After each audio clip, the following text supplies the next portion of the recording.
to the final paper in this session. The paper is written by three persons, Ms. Ewa Ambroziak, Professors Paweł Starosta and Sztaudynger. And Ms. Ewa Ambroziak will present the issue. At the beginning of the session, I mentioned that we will we'll operate not only on micro level, but also on macro level. So this is the time. We'll hear about how trust, helpfulness, and fairness contribute to economic growth. And this will be empirical research. Good afternoon. My name is Ewa Ambroziak, and the topic of my presentation is trust, helpfulness, fairness, and economic growth in 22 countries.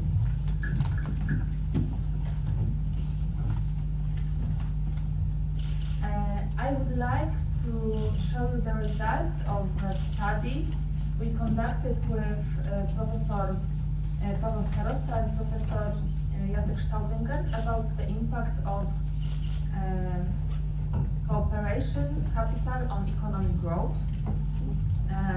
I have an impression that this presentation will be for some extent similar to the previous one, because it is also about social and cooperation capital, but in a more academic than practical point of view. Corporate social capital, including good relations with companies' social environment and being socially accountable to itself, its workers, stakeholders, and to the public, enhances social capital, which is one of the important factors of economic growth. In our presentation, we would like how these relations influence on economy as a whole. We will move from microeconomic level, I mean individual and companies actions, to macroeconomic level, I mean whole countries and economies performance. We carried out a research which is an attempt to assess how the impact of crucial elements of social capital, such as trust, helpfulness, and fairness, impact on economic growth in selected European countries. Today I want to discuss three issues. Firstly, the definition and importance of trust. Secondly, the short review of the models of the impact of trust on the economy.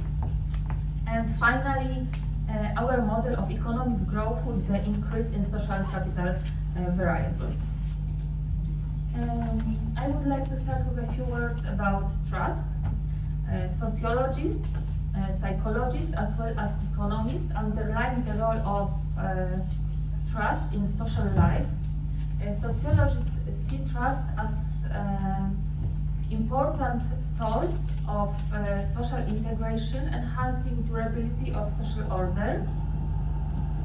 German sociologist Georg Simmel said that without the general trust people have in each other, society would disintegrate. Economists consider trust as important non-economic factor of economic development. Alfred Marshall, known as founder of neoclassical economics, wrote that confidence permits all life as the air we breathe. So I think these two sentences show how important trust for sociology and economy is. In researches, scientists used mostly the generalized trust, which is treated as a synonym to trust as such. Here we have a definition of that generalized trust. It's an orientation that we adopt toward entities outside of the field of direct experience. So it is rather an attitude toward the social environment as broadly understood, other more than the attainment of an individual interest.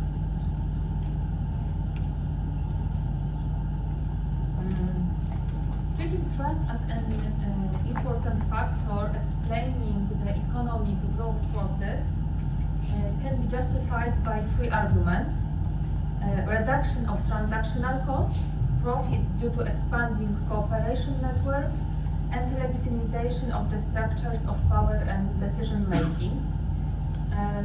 The essence of the first one is connected with reduction in financial costs of control procedures of production and distribution of goods, and reduction in risk in concluded transactions. The second one refers to the sphere of organization. The greater the trust, the greater the likelihood that members of society will act cooperatively. So, and the third one refers to the negative effect resulting from the conflict between different interests for different social groups.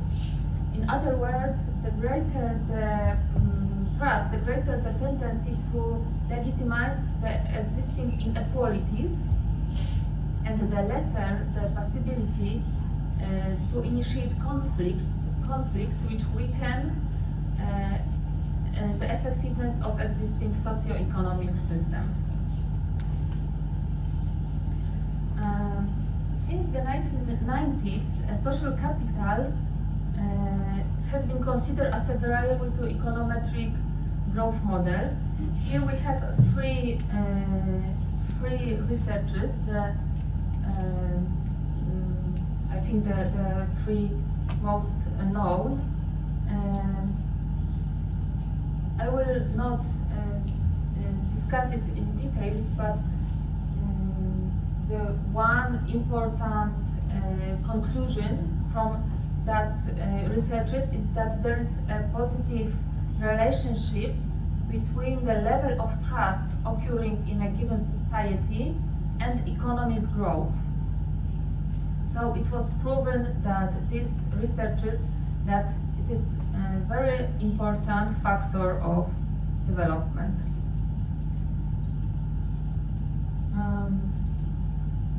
We conducted our research. It was available thanks to data from the European Social Survey. It gives us an opportunity to explore how the changes in social capital over time translate into short-term fluctuations of economic growth. Our study included 22 European countries. The analyzed period covers years 2000 to 2012, and as I mentioned, data about social capital was taken from European Social Survey. We used results about generalized trust, willingness to help people, and fairness. These three interrelated variables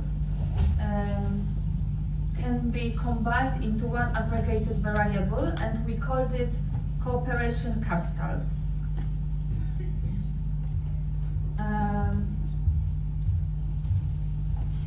These three variables constitute cooperation capital, was measured by respondents' answers. It is worth noting that these three choices was recorded in the same 11-point scale from 0 to 10, where 10 means that respondent fully agrees with the opinion that people can be trusted, that the most people act fairly, and the most people want to help others. Fairness and helpfulness are strongly correlated with a trust, and there was a great similarity with these choices. Here we can see the results of average cooperation capital for European countries. It's quite diverse, from 3.5 in 2012 in Bulgaria to 6.8 in Denmark. So the question arises, is that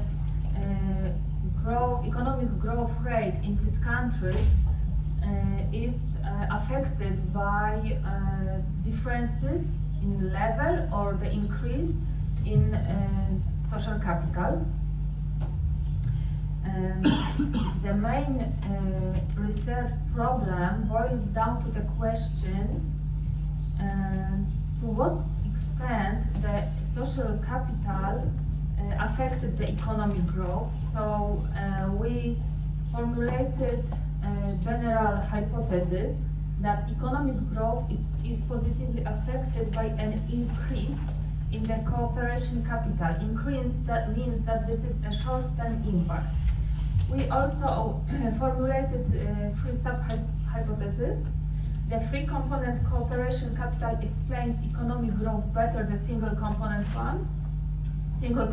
trust. That increase in the cooperation capital affects economic growth with a lag.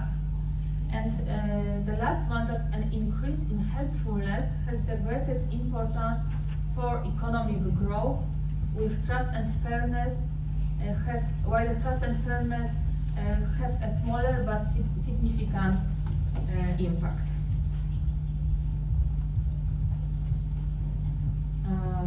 We use econometric model to check our hypothesis. The GDP growth rate is dependent on traditional variables, which is investment output ratio and employment rate and annual rate of inflation. The second line is are variables connected with cooperation capital, helpfulness, fairness, and trust. And in addition, we add variables connected to the global crisis for crisis years 2008 and 2009. And here we have results of our estimation. All coefficients were significant and have proper signs. As you can see, these three most important in this research variables these three variables are significant, and it means that increase in social capital constitute from helpfulness, fairness, and trust has a positive effect on impact on economic growth. It is worth to add that these crisis variables show that there was a GDP slowdown in the crisis years of 2.4 and 4.7 percentage respectively.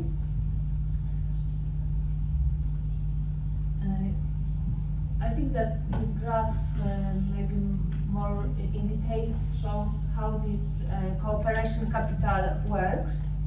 So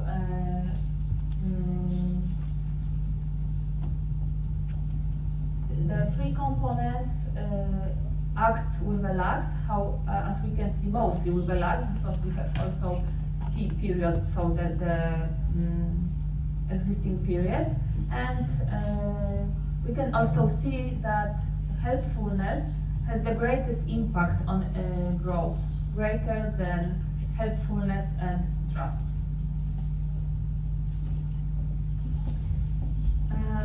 In general, we confirmed our hypothesis that growth is positively affected by cooperation capital. We didn't found a correlation with the level of trust. We find a correlation between increase in trust with economic growth. About 1/6 of GDP growth was attributed in these countries to cooperation capital increase.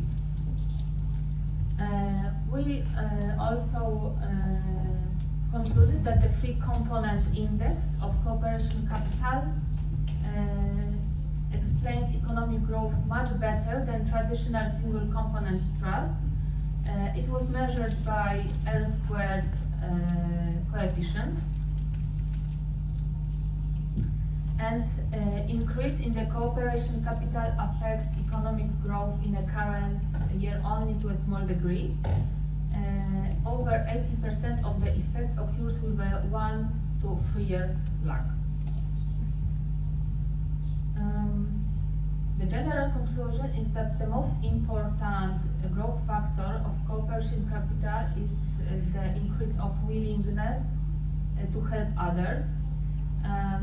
We think that this is because of the critical importance of cooperation in economic activities, and that helping others is a necessary but not sufficient condition of trust and fairness. The main implication of our research is the significance of positive role of trust, fairness, and helpfulness. The important pragmatic task for government and local authorities should be supporting these three elements, not only because of their moral values, but also because of their impact on economic growth. Thank you very much.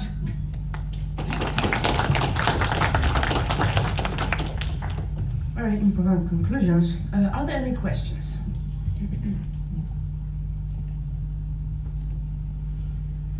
You left us speechless. For me, maybe not a question, but maybe a comment or suggestion. I think it would be interesting to check the direction of the relationship. I mean, the causality, whether trust,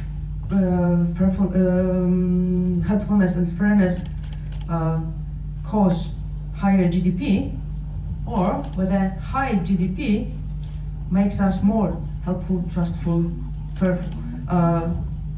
Just a suggestion. Perhaps this would work.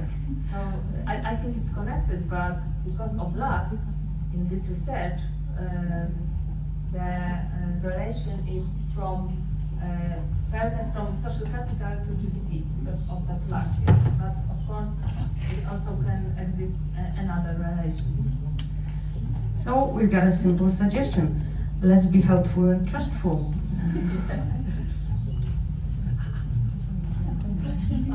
Rather comments to both of the papers, because as we talk about corporate governance, it is very much path dependent.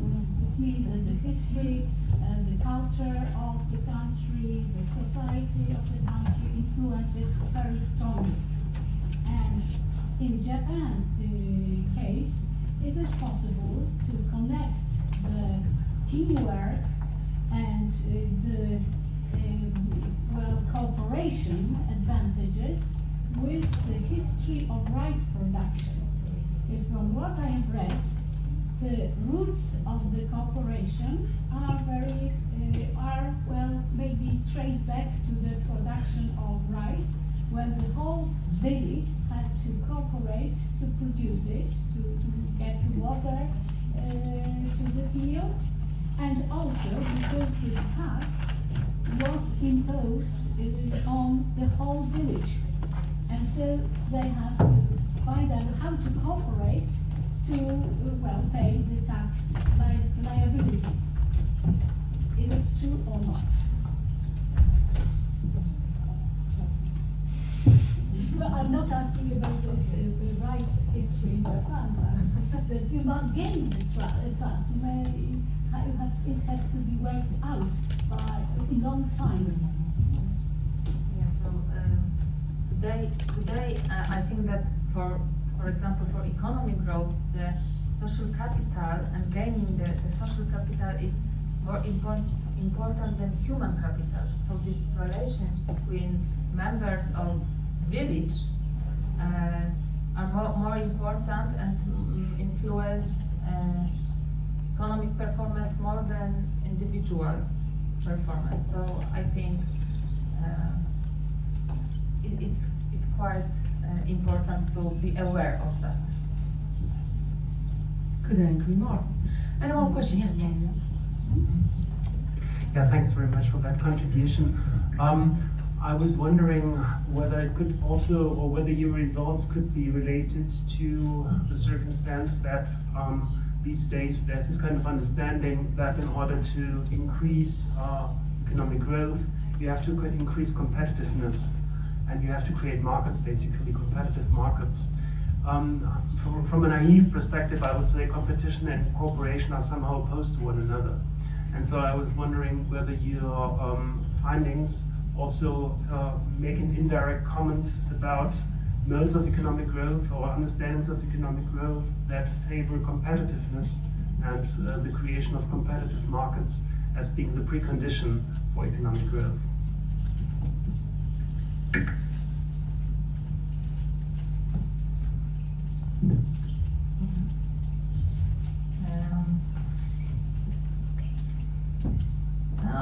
It's interesting, but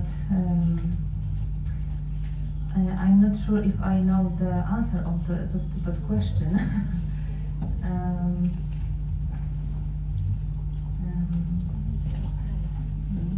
Just try.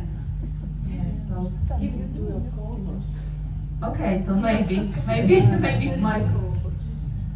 I will ask my co-author about the opinion. Yeah.